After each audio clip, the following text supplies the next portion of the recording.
MTN News, Malayalam Television Network.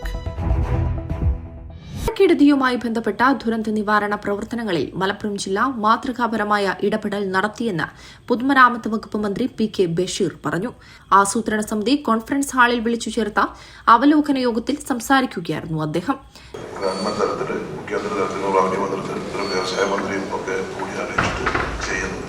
നമുക്ക് സമഗ്രമായ ഒരു മാറ്റം ഉണ്ടാകണം. വികസന രംഗത്തുണ്ടാകണം, മറ്റ് ഡിപ്പാർട്ട്മെന്റ് ഉണ്ടാകണം. റൊട്ടീനായി പോകരുത്. ഇപ്പം എനിക്ക് ഈ കൃഷി ഡിപ്പാർട്ട്മെന്റ് റൊട്ടീനായി പോകാതെ കൃഷി ഡിപ്പാർട്ട്മെന്റൊക്കെ ഒരു പുതിയ മേഖലകൾ, പുതിയ കാര്യങ്ങൾ കണ്ടെത്താനുള്ള ഒരു ശ്രമം കൂടി ഉണ്ടാവണം. മറ്റേ ഒരുപാട് ഫണ്ട് വന്ന് ദൈനംദിനായിട്ട് ഇങ്ങനെ പഞ്ചായത്ത് കൃഷിഭാഗം മാത്രമായി പോകുന്ന ഒരവസ്ഥക്ക് ഒരു മാറ്റം ഉണ്ടാകണം എന്നാണ് എനിക്ക് പറയാനുള്ളത്. കൂടുതൽ ചർച്ച എന്തൊക്കെ പ്രയാസ കാര്യങ്ങളൊക്കെ ഉണ്ട് നിങ്ങൾക്ക് പറഞ്ഞോളൂ. നമുക്ക് പരിഹരിക്കാൻ പറ്റാവുന്നൊക്കെ നമുക്ക് പരിഹരിക്കാം കേട്ടോ. സർക്കാർ ഒരുപാട് ഈ പഴയ നിയമങ്ങളൊക്കെ മാറ്റിയതുണ്ട്. റവന്യൂവിൽ ഒരുപാട് മാറ്റങ്ങൾ വരാൻ പോകുന്നുണ്ട്.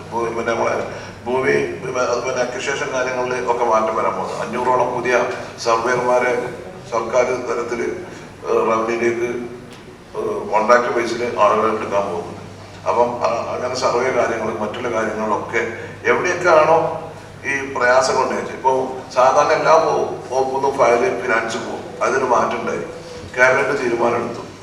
ആ വകുപ്പിന്റെ കീഴിൽ ഒരു ഫിനാൻസിന് ഒരു സെക്രട്ടറിനെ അവിടെ വെക്കും. ആ വകുപ്പുമാരും കൂടിയിട്ട് ബഡ്ജറ്റ് അലോക്കേഷൻ വന്നാൽ ആ അലോക്കേഷൻ ആ ഡിപ്പാർട്ട്മെന്റാവും. അവിടുന്ന് ഇതിന്റെ തീരുമാനം ഏശം കൊടുക്കാൻ പോകും. മറ്റത് 20% ബഡ്ജറ്റ് പ്രൊവിഷനെങ്കിലും ഇനി ഫിനാൻസ് പോണ്ടിരുന്നു. അതിനൊക്കെ ഒരു മാറ്റം ഉണ്ടായിട്ടുണ്ട്. അതിനൊക്കെ തീരുമാനങ്ങൾ എടുത്തിട്ടുണ്ട്. ജില്ലാ കളക്ടർ ഡോക്ടർ വിനയ് ഗോയൽ അധ്യക്ഷത വഹിച്ചു. ഓണാഘോഷ തയ്യാറെടുപ്പുകളും സർക്കാരിന്റെ 100 ദിന കർമ്മ പരിപാടികളും യോഗം അവലോകനം ചെയ്തു. മഴക്കെടുതിയിൽ മരിച്ച 4 പേരുടെ കുടുംബങ്ങൾക്ക് നഷ്ടപരിഹാരം വേഗത്തിൽ ലഭ്യമാക്കുമെന്ന് കളക്ടർ അറിയിച്ചു. ജില്ലയിലെ അനധികൃത ഖനനം തടയാൻ പോലീസ്, റവന്യൂ, പഞ്ചായത്ത് എന്നിവയുടെ സഹകരണത്തോടെ സ്ക്വാഡുകൾ വിപുലീകരിക്കും. ചെറൂർ GM UP സ്കൂളിൽ പ്രവർത്തിക്കുന്ന ക്യാമ്പിൽ 20 പേർ മാത്രമാണ് നിലവിലുള്ളതെന്നും അടിയന്തര വൈദ്യസഹായവും കൺട്രോൾ റൂം സേവനങ്ങളും സിവിൽ ഡിഫൻസ് സംവിധാനങ്ങളും 24 മണിക്കൂറും സജ്ജമാണെന്നും യോഗത്തിൽ വിലയിരുത്തി. സബ് കളക്ടർമാരായ ദിലീപ് കൈനിക്കര, സാക്ഷി മോഹൻ തുടങ്ങി നിരവധി ഉദ്യോഗസ്ഥർ യോഗത്തിൽ പങ്കെടുത്തു. MTN news, Malappuram. ഇതെന്താ ഓണമായിട്ട് എല്ലാവരും ഇവിടെ? ഇത്തവണത്തെ ഓണം ആധാർ ഗോൾഡിലല്ലേ?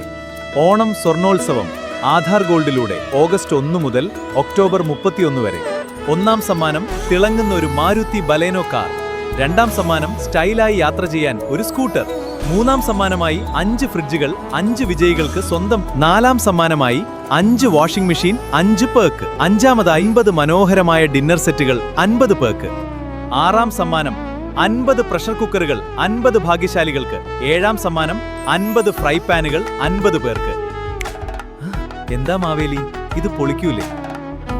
അത് കിടക്കും bro. Kerala gold and silver merchants association Malappuram ജില്ലാ കമ്മിറ്റിയുടെ സംയുക്തത്തിൽ ആധാർ ജ്വല്ലറി അവതരിപ്പിക്കുന്നു ഓണം സ്വർണോത്സവം.